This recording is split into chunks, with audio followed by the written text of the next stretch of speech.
Hello, my dear friends. How are you? I hope you all are fine. Welcome to my channel Law Scholar and Legal Issues. I am Advocate Vanita. आज का जो मेरा topic है वो भी एक general awareness का topic है. आज मुझे ज़्यादा टाइम नहीं मिल पाया था, मैं किसी काम में बिज़ी थी, इस वजह से अभी तक मैं आईपीसी का जो लेक्चर है जिसकी आज टर्न थी वो लेक्चर बनाकर अभी तक अपलोड नहीं कर पाई हूँ. Sorry for this inconvenience. इसके लिए आप मुझे क्षमा कीजिए. आज का जो मेरा टॉपिक है वो आपने थंबनेल देख के, टाइटल देख के आइडिया लगा लिया होगा कि आज का हमारा क्या टॉपिक है. मुझे नहीं लगता कि मुझे इस पर ज़्यादा कुछ टॉपिक के बारे में डिस्कस करने की ज़रूरत है. आज का टॉपिक ये है कि अगर किसी की वाइफ, किसी हस्बैंड की वाइफ, देखो वाइफ हस्बैंड की होती है, किसी वाइफ ने अगर बार बार हस्बैंड को इस बात के लिए धमकी दी कि वो जो है आत्महत्या कर लेगी या तुझे झूठे केस में फंसा दूंगी, अगर इस प्रकार की धमकियां बार बार अगर वाइफ देती हैं तो उसके लिए क्या कुछ एक्शन लिया जा सकता है वो जानना बहुत ज़रूरी है.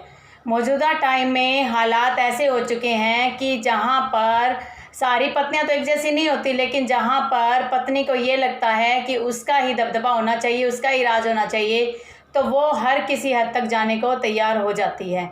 और ऐसे मामले में वो झूठा केस बनाने से भी देर नहीं करती और आत्महत्या का दबाव बनाने की भी कोशिश करती रहती है.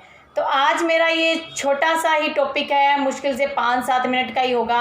ये इसी बात पे है कि आम व्यक्ति को, जिसको इस बात का पता ही नहीं है कि अगर ऐसी कोई कंडीशन आ जाए तो हम क्या करें. देखो, ऐसी कंडीशन आज किसी के साथ भी हो सकती है.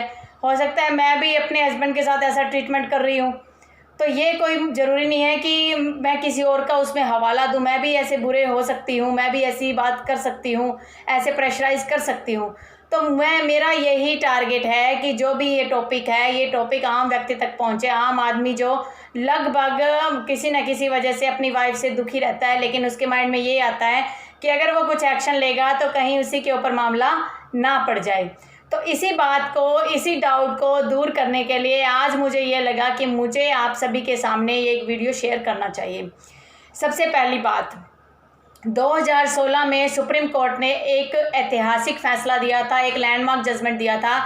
उस जजमेंट में सुप्रीम कोर्ट ने ये कहा था कि जहाँ पर पत्नी जो है अपने पति को अलग रहने के लिए प्रेशराइज कर रही है, उस मामले में पति जो है क्रूरता के ग्राउंड पर, क्रूरल्टी के ग्राउंड पर उसे तलाक ले सकता है.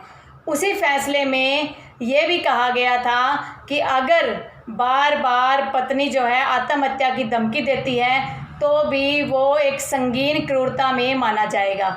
ऐसा नहीं है कि ये टॉपिक पहले कभी माइंड में आया नहीं या ये टॉपिक कभी उछला ही नहीं. इससे पहले भी 2011 में भी एक बार सुप्रीम कोर्ट ने ऐसी ही कोई गाइडलाइंस दी थी, ऐसे ही कोई जजमेंट दिया था. लेकिन जो 2016 का जो जजमेंट था, उस जजमेंट ने सारी दिशा ही बदल दी थी. अब जिन जिन व्यक्तियों को अपने अधिकारों का पता चला, जिन जिन पतियों को अपने अधिकारों का पता चला, तो किसी हद तक वो अब थोड़ा सा डर के माहौल से बाहर निकले. अभी 2018 में भी एक ऐसा ही जजमेंट आ गया दिल्ली हाई कोर्ट का. उसमें भी तलाक का एक केस चल रहा था और उस केस के अंदर क्या हुआ कि जब ये बात हस्बैंड ने कही कि उसकी पत्नी बार बार आत्महत्या के लिए उसको मजबूर कर रही है, तो वाइफ ने ये बात कही कि ये जो है, मैं अगर मजबूर करने की बात कर रही हूँ तो मेरे हस्बैंड की अपनी ही सिस्टर के साथ जो है इलीगल अफेयर है.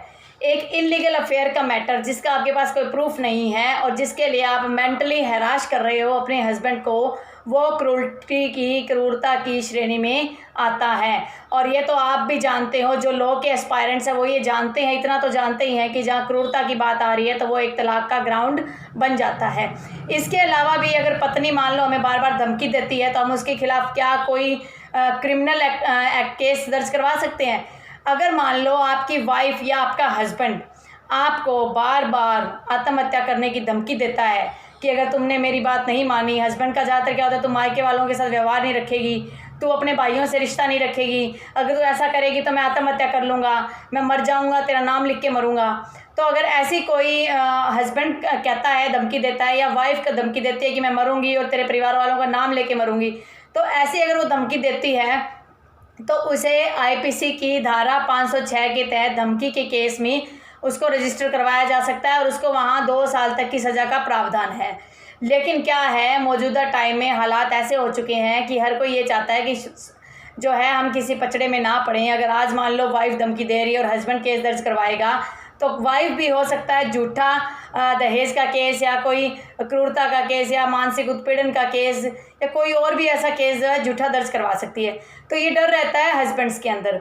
अगर ऐसी नौबत आ जाती है तो आपको किसी प्रकार का हिचकिचाहट नहीं होनी चाहिए, आपको जो है केस दर्ज करवा देना चाहिए। सुप्रीम कोर्ट का जो 23 फरवरी 2018 को जो जजमेंट आया था, उस जजमेंट में दिल्ली हाई कोर्ट का जो जजमेंट आया था, उस जजमेंट में ये बात कही कि अगर वाइफ जो है बार बार धमकी देने की बात करती है तो ये एक ऐसी क्रूरता है। अगर इस क्रूरता में अगर हस्बैंड अपनी वाइफ के साथ रहेगा तो उसके लिए रहना खतरनाक है। अब खतरनाक, डेंजरस वर्ड जहाँ यूज हो गया, इसका मतलब कि हाई कोर्ट ने उसको किस लेवल पर उठाया था। हाई कोर्ट ने उस क्रूल्टी की जो लेवल है उसको बड़े ही ऊंचे लेवल पे लिया था। तो आप ये मान सकते हो कि ये कोई छोटा मोटा एक कदम नहीं उठाया गया दिल्ली हाई कोर्ट के द्वारा। सुप्रीम कोर्ट भी बार बार करती रही है, लेकिन क्या है, जागरूकता की कमी है, लीगल अवेयरनेस की कमी है। हम कितना भी कह लें कि हम एक सभ्य समाज में रह रहे हैं, हमारे पास यूट्यूब है, हमारे पास फेसबुक है, हमारे पास गूगल है, हम कुछ भी सर्च कर सकते हैं, लेकिन आज भी व्यक्ति जो है कानून के बारे में अभी भी इग्नोरेंट है, अभी भी अज्ञान है। तो मेरा जो ये चैनल शुरू करने का मोटिव भी यही था कि मैं जो है ये चैनल शुरू करूं जिसमें कुछ अवेयरनेस के मैं इश्यूज़ भी डालूं, जो आम व्यक्ति तक अगर वो चैनल पे उसको सुनता है तो उसको जो है नॉलेज मिले। जब बात आती है कि बाय चांस आपकी पत्नी ने आपको आत्महत्या करने का धमकी तो दे दी, लेकिन बाय चांस वो आत्महत्या कर जाए तो क्या होगा। अगर वो आत्महत्या कर जाएगी तो उसके भी माइंड में एक बात बिठाओ आप। जब वो कहते हैं ना कि मैं मरूंगी मरूंगी मरूंगी, तो कहते हैं तुम मरेगी तो 309 धारा के तहत उसके ऊपर आत्महत्या करने के लिए जो है केस दर्ज हो जाएगा। और अगर वो बार बार धमकी देती है कि मैं फंसा जाऊंगी, तो देखो धमकियों से अगर आप डरोगे तो आप कुछ नहीं कर सकते। धमकी है, अगर धमकी से हम डरते रहे तो हम कैसे आगे बढ़ पाएंगे। तो आज का जो मेरा विषय था वो मुझे इम्पोर्टेंट लगा, इसलिए मैंने आप सभी को ये शेयर किया। अगर आपको ये लेक्चर, ये टॉपिक पसंद आया हो तो प्लीज़ आप इसको जो है लाइक कीजिए, और अगर आप मेरे चैनल पे नए हो तो आप सब्सक्राइब कीजिए और बेल आइकन को भी प्रेस कर दीजिए। और आपके पास जो भी कोई सजेशंस हैं वो सजेशंस भी प्लीज़ आप मुझे दीजिए, जिससे मैं अपने अंदर इम्प्रूवमेंट ला सकूँ। ये जो है एक मैंने जनरल अवेयरनेस के बिहाफ पर जो ये टॉपिक तैयार किया या आपको बताया, आपके सामने पेश किया, इसमें मैंने कोई लीगल पॉइंट्स नहीं ऐड किए। लेकिन जब हम इस केस को या क्रूल्टी को जब हम हिंदू लॉ के अकॉर्डिंग समझेंगे तो वहाँ पर to the point with notes आपको सब कुछ प्रोवाइड करवाया जाएगा। और कोरोना का काफ़ी इशू बढ़ गया, तो सिरसा में भी 1-2 और आ गए हैं, तो प्लीज़ आप अपना ध्यान रखिए। हरियाणा में भी ये बढ़ने लग गया है, और आप अपना बचाव रखिए। स्टे होम, स्टे सेफ और स्टे हेल्थी। Thank you.